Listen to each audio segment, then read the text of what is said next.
I do not want to go after this guy on a sex charge, Carolyn. This is exactly the kind of thing I hate. Yeah. And what if she's lying? Then you got me bringing up a bunch of bogus dirt, and I'm the bad guy in all this.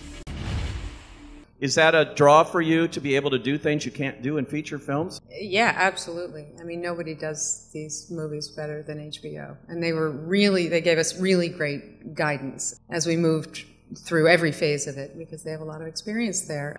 The storytellers will find a home one way or another, but right now, HBO is an excellent home to be at.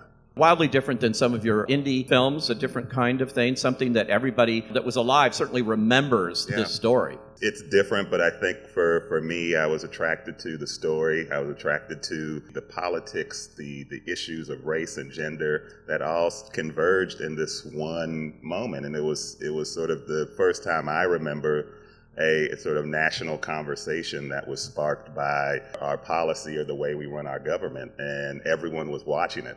This is a circus, national disgrace. And from my standpoint,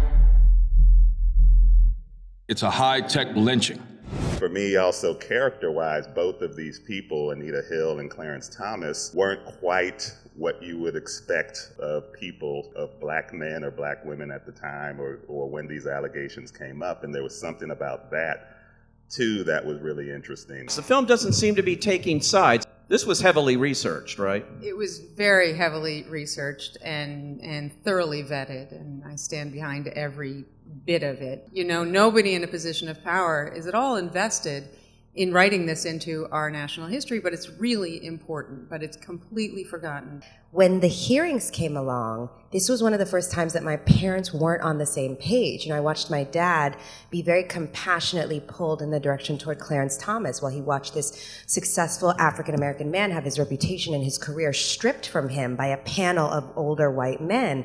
And he felt really upset about that. Whether he agreed with him ideologically or not, he really was upset about what was the apparent racism in front of him, while my mother was very, very pulled compassionately toward Anita Hill, this African-American woman, academic professional who was being re-victimized because she had the courage to come forward and speak about how she was a victim.